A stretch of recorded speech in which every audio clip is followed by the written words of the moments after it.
Oltre 6.000 lavoratrici e lavoratori, pensionate e pensionati veneti partiranno sabato in treno e con decine di pullman per partecipare alla manifestazione nazionale La Via Maestra, Insieme per la Costituzione, che si terrà in piazza San Giovanni a Roma, organizzata dalla CGIL e da tantissime associazioni laiche e cattoliche, molte delle quali attive in Veneto. La mobilitazione preparatoria è in corso da settimane con l'organizzazione di circa 2000 assemblee territoriali e nei luoghi di lavoro. Fatte e da fare si proseguirà per tutto il mese di ottobre e la consultazione straordinaria di chi vi partecipa sulle iniziative da mettere in campo in vista della manovra di bilancio e dei rinnovi contrattuali.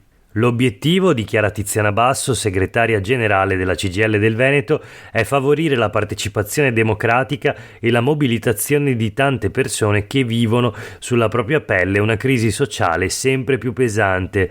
Solo insieme, collettivamente, è possibile cambiare le condizioni di vita e di lavoro di tutti e di ciascuno.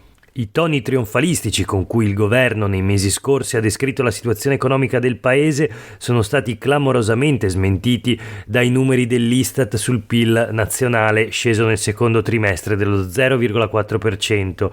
Il Veneto non sta meglio, prosegue Basso. Come dimostrano i dati della produzione industriale regionale, nel secondo trimestre si è registrato un meno 1,3%, ma il dato destagionalizzato è addirittura del meno 4,5%.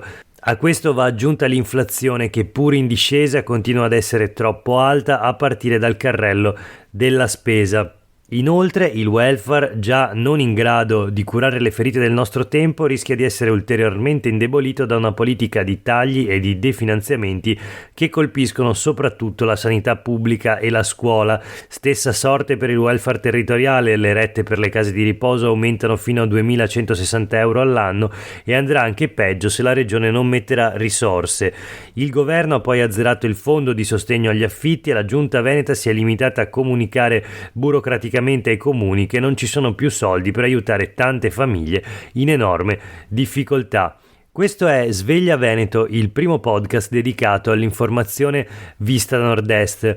Io sono Jack Calcetto, oggi è il 5 ottobre 2023, un giovedì. La prima notizia del giorno riguarda l'iniziativa della CGIL, la manifestazione che si terrà a Roma questo sabato, la Via Maestra Insieme per la Costituzione.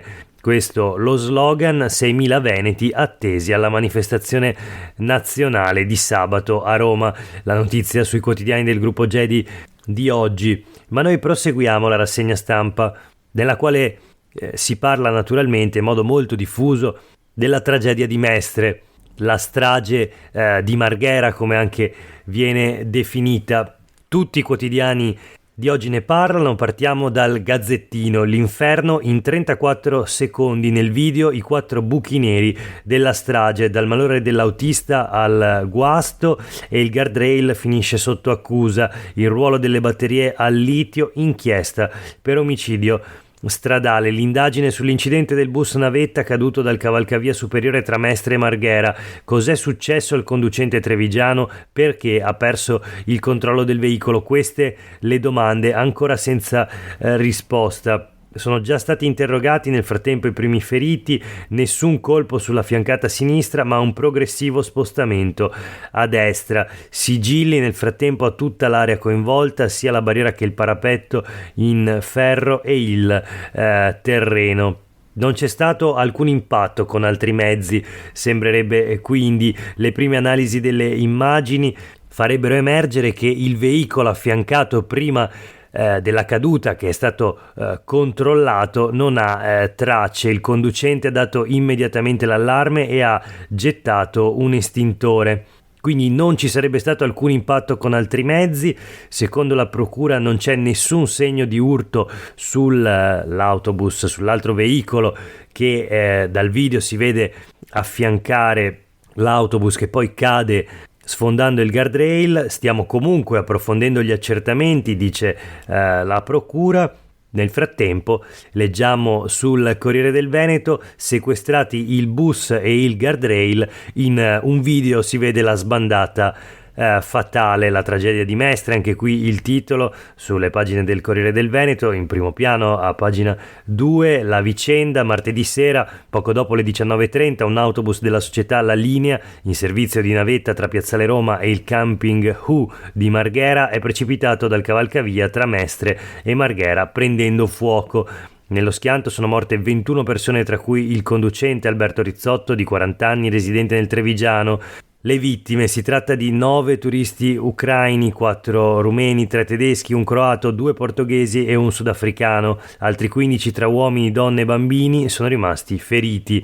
È scattato subito il piano regionale di emergenza e sul posto sono arrivati sanitari e ambulanze da tutto il Veneto. I feriti sono stati trasportati a Mestre, Dolo, Mirano, Padova e Treviso. I vigili del fuoco hanno lavorato tutta la notte.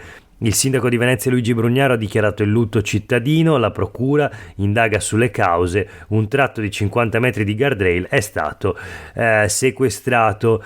Nel frattempo si sollevano già le prime polemiche e può sembrare incredibile, ma è proprio il ministro alle infrastrutture Matteo Salvini a lanciare la prima polemica, un'invettiva contro i veicoli elettrici. Leggiamo sul Corriere del Veneto: Salvini contro la navetta green, ma la procura smentisce l'incendio. Quindi polemiche sul veicolo elettrico che in qualche modo sarebbe connesso all'incendio. L'autobus ha preso fuoco, ma appunto la procura ha smentito che questo sia tra le cause dell'incidente. Il veicolo dovrebbe aver preso fuoco dopo la caduta in conseguenza appunto alla sbandata all'incidente.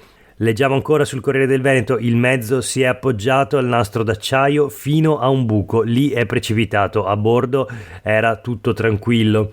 Di nuovo il conto delle vittime: 21 vittime della tragedia al cavalcavia tra Mestre e Marghera, 15 feriti, tra cui 2 bambini e un ragazzo, 11 sono molto gravi. Torniamo a parlare della barriera, del guardrail, perché se ne parla molto sui quotidiani di oggi naturalmente. Intanto la notizia appunto di questa ipotesi che ci fosse un buco addirittura lungo la barriera a un certo punto, alla quale l'autobus si sarebbe appoggiato strisciando per qualche metro fino poi a trovare questa frattura, questo punto privo di fatto di protezione. Ma c'è anche un dibattito appunto sull'adeguatezza della guardrail stesso. La barriera in regola con le vecchie norme, scrive il Corriere del Veneto, ma stava per essere cambiata. I cantieri finanziati dal PNRR. Punto di passaggio, così si chiama il buco nel guardrail, è un punto di passaggio tecnico previsto dalle infrastrutture anni 60, quindi ci sarebbe stato effettivamente un buco nel guardrail. Parla l'assessore comunale competente che dice: il progetto che abbiamo appaltato prevede la messa a norma del cavalcavia con il rifacimento delle solette, la sostituzione dei guardrail, il recupero statico, il rifacimento dei giunti e l'adeguamento sismico. Senza questi lavori di rinforzo la struttura non avrebbe retto l'installazione delle nuove e più pesanti barriere che quindi sono in programma. Ripercorriamo la sequenza ripresa dalle immagini. All'inizio il bus sta percorrendo il cavalcavia superiore di Marghera al termine di Via della Libertà. Il bus poi affianca sulla corsia di destra un'altra corriera di colore scuro che si prepara a svoltare a sinistra verso Marghera. Ad un tratto il bus precipita giù dal cavalcavia schiantandosi da un'altezza di 12 metri. L'impatto è devastante, il mezzo si accartoccia e divampano alcune fiamme. Di lì a poco partiranno poi i soccorsi con i primi soccorritori, 2 operai della Fincantieri che sono intervenuti immediatamente per prestare appunto il primo soccorso e anche estrarre alcune delle vittime dell'incidente dalla carcassa del bus. Ma proseguiamo rapidamente la rassegna stampa dedicata appunto alla tragedia di Mestre. Sulle pagine dei quotidiani del gruppo Gedi: sotto la lente quel guardrail malandato era soltanto una vecchia ringhiera. Le ipotesi sono di una manovra azzardata, di un malore o anche appunto di protezioni insufficienti. La competenza su quel tratto stradale è della città metropolitana. E c'è un collega dell'autista morto nell'incidente che dichiara: un guardrail moderno avrebbe fermato quell'autobus. Franco Bonanno aveva incontrato Rizzotto solo poche ore prima del disastro, stava bene, dice il collega. Quindi ancora dito puntato sul guardrail, sulle protezioni giudicate insufficienti.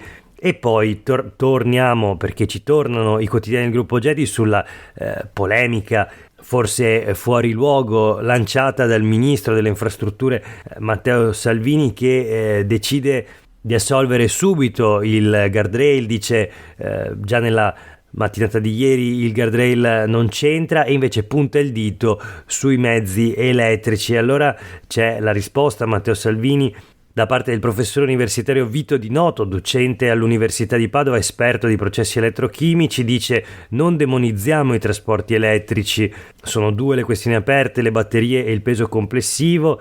Il prof però parla di critiche eccessive, anche i motori termici sono rischiosi. E poi c'è la risposta politica a Salvini, arriva dal deputato padovano Alessandro Zan, che dice: Salvini è uno sciacallo, specula sull'elettrico senza alcuna vergogna. Vedremo come proseguiranno le polemiche politiche, che sicuramente non sono finite qui, ma nel frattempo ricordiamo i 3 giorni di lutto in tutto il Veneto. Venezia in silenzio, la notizia sul Gazzettino di oggi, sempre relativa alla strage di Marghera. In città, a Venezia, sono annullate fino a domani le inaugurazioni e gli eventi. In municipio un libro raccoglie i messaggi di cordoglio della gente. Il giorno dopo la tragedia si moltiplicano le manifestazioni di vicinanza da parte di istituzioni, associazioni e cittadini. Il prefetto di Bari parla di una comunità turbata e ricorda la rapidità dei soccorsi ha salvato vite. Il sindaco Brugnaro ha dato disposizione di ospitare in albergo i familiari delle vittime, assistenza di psicologi e interpreti, contatti costanti con i consolati dei paesi coinvolti. Ieri l'arrivo delle prime 3 famiglie. Per oggi gli aggiornamenti sulla tragedia di Mestre di Marghera si fermano qui, ma noi proseguiamo la rassegna stampa di oggi con altre 3 notizie flash. La prima riguarda le Olimpiadi invernali 2026. La troviamo sul Corriere del Veneto. Pista da bob, spunta l'ipotesi Torino, è un'opzione per le Olimpiadi, quindi si torna a parlare del Piemonte come sede possibile della pista da bob, quella che dovrebbe realizzarsi a Cortina nelle intenzioni della Regione Veneto, ma che sembra, ipotesi questa, sembra sempre più difficile, di difficile realizzazione. Il ministro Abodi, quindi ministro per lo sport, dice: stiamo valutando anche questa proposta, quella di Torino. Il fronte anticortina esulta, scrive il Corriere del Veneto, anche se più che di fronte anticortina sarebbe il caso di parlare delle comunità locali che fin dall'inizio sono state contrarie all'ipotesi di una pista da bob a Cortina, così come le associazioni ambientaliste, ma anche in tempi più recenti la stessa provincia di Belluno ha espresso forti perplessità rispetto all'ipotesi di una nuova pista da bob a Cortina, chiedendo al governo, alla regione e alla fondazione Milano Cortina di valutare di spostare le gare a Innsbruck. Il ministro, che l'altro giorno aveva promesso una decisione entro 48 ore, aggiorna i tempi, dice: ci serve una settimana, poi comunicheremo la nostra decisione. Insomma, la vicenda che si fa ancora più ingarbugliata e va sempre più per le lunghe. Ma noi voltiamo pagina. Un'altra notizia sulle pagine del Corriere del Veneto: manager di Gardaland licenziato perché chiamava principessa il collega gay. La vittima, così viene definito dal Corriere del Veneto, dichiara: io deriso davanti ai clienti. La società parla di un'offesa alla dignità, la società quindi che gestisce il parco dei divertimenti di Gardaland. Vediamo la vicenda in breve. Il responsabile di uno dei ristoranti all'interno del complesso di Gardaland è stato licenziato per giusta causa dalla società per i suoi comportamenti discriminatori nei confronti di un collega di orientamento omosessuale. Lo chiamava anche davanti ai clienti principessa. Il suo ricorso contro il licenziamento è stato rigettato dal Tribunale Civile di Verona.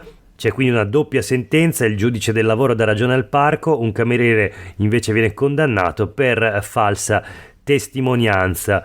L'ultima notizia di oggi riguarda invece il problema della casa, l'edilizia popolare in particolare. Sui quotidiani del gruppo Gedi leggiamo che sono oltre 6.000 le case ATER a rischio salasso per via dell'IMU. Sono case sfitte perché mancano le risorse per i lavori, per ristrutturarli. Lo dice lo stesso assessore regionale alla casa, quindi il responsabile politico di questa situazione ammette che le case ATER, le case dell'edilizia popolare, sono sfitte perché non ci sono i soldi per sistemarle, e allora c'è il rischio di un salasso, perché poi su queste case va pagato l'IMU. Alcuni comuni sono interessati a riscuotere. Chiederemo al governo di cambiare la legge per tutelarci. Sono 7.852 gli alloggi di proprietà pubblica interessati da lavori di manutenzione. Insomma, l'emergenza casa, il caro affitti non trovano una soluzione, non trovano un rimedio, e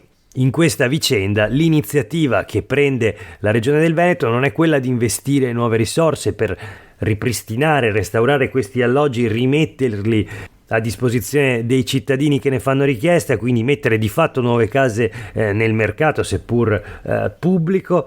No, invece quello che farà la Regione Veneto sarà chiedere allo Stato di cambiare la legge, quella che prevede il pagamento dell'IMU anche per gli alloggi ATER. Insomma, vedremo come proseguirà questa vicenda. Nel frattempo, per oggi è davvero tutto. Grazie per aver ascoltato questa puntata di Sveglia Veneto. A tutte e tutti voi una buona giornata.